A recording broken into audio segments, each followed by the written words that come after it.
This is part 3 of the bedroom / walk-in renovation, and today I'm gonna block off the old door into the walk-in closet. First I'm just unscrewing all the screws for the door so I can remove that, and then I'm going into unscrewing the door frame.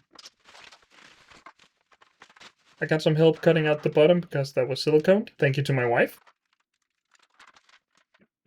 Then I just took the door and the door frame out, and it was ready to move on. I have a family friend who's a bricklayer who told me how to cover this hole, and he even borrowed me all the gear I needed, so that was amazing. What I'm going to do first is just mixing up all the glue that I'm going to be using for the blocks. Once I have the correct consistency, I'm just using this trowel in order to get it even all across. And even though I had all the tools, I still needed to learn how to use them, so the first row took a little bit. And again, I am by no means a professional, so don't just do what I do.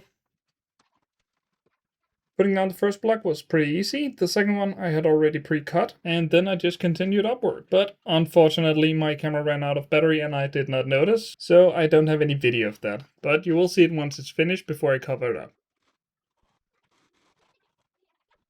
I had to lower the floor a little bit in the bedroom in order to make it even with the walk-in closet, but that also meant that the insulation would fit perfectly. Once most of the insulation were in, I could start putting in the subfloor, which is where I made probably the biggest mistake of the bedroom. I started with the full plates on the back corner, which is alright, I guess. But looking back, I would have preferred that the full plates were starting from the door. Since I would be walking there the most, getting all the insulation around the pipes were not that difficult, but it did take a while, and as you can see, I forgot gloves. So yeah, that were just annoying later on. Up until now, I haven't screwed in any of the subfloor yet. I'm just laying it down to see if it all fits. I also didn't stagger my joints right, so that's also a mistake. But that is unfortunately too late for me now. Lowering the floor also had some difficulty with the pipes, since the subfloor would hit it at certain points. So in order to make it flush, I had to carve out a few places on the subfloor. But other than that, it was pretty smooth.